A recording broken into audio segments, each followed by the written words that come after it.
In situations where we have been wronged and we're trying to heal and forgive those who appear to have no remorse and don't offer any apology for their wrongdoings, it can be really difficult, but so necessary to forgive for yourself to move forward.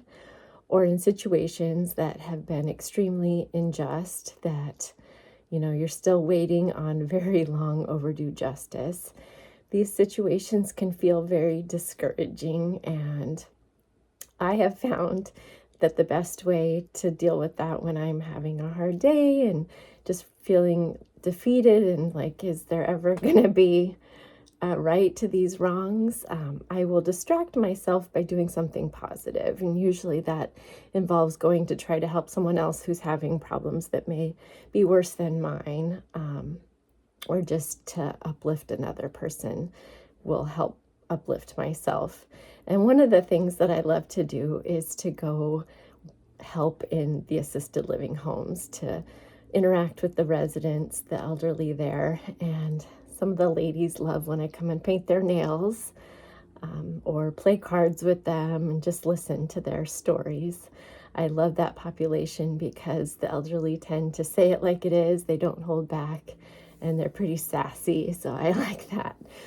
But I was at the assisted living home painting the nails of some of the ladies, and a couple of them have medical conditions that cause their hands to shake quite a bit. So I do the best that I can, but I tend to get nail polish on more than just their nail. It's kind of on their hands for a little while until it washes off.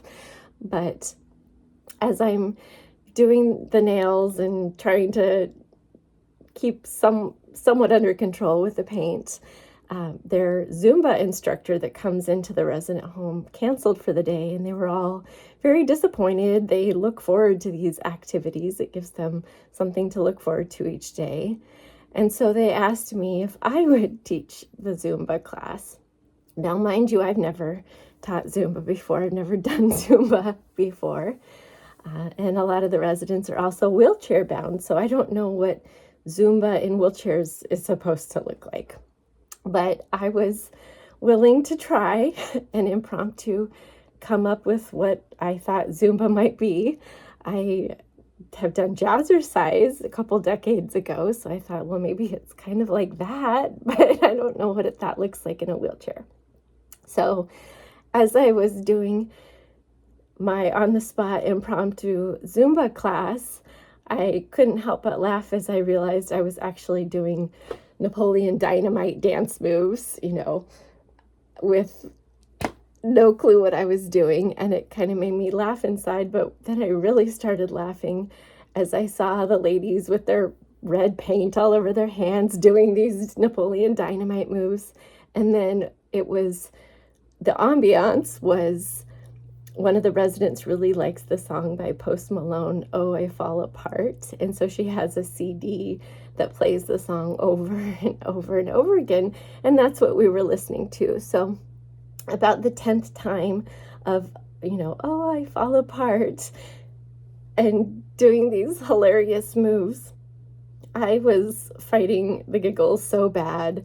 And it just made me reflect on what a bird's eye view looks like. When you look at a situation as a whole, there's so much humor to be found in so many of the flukes and challenges of life.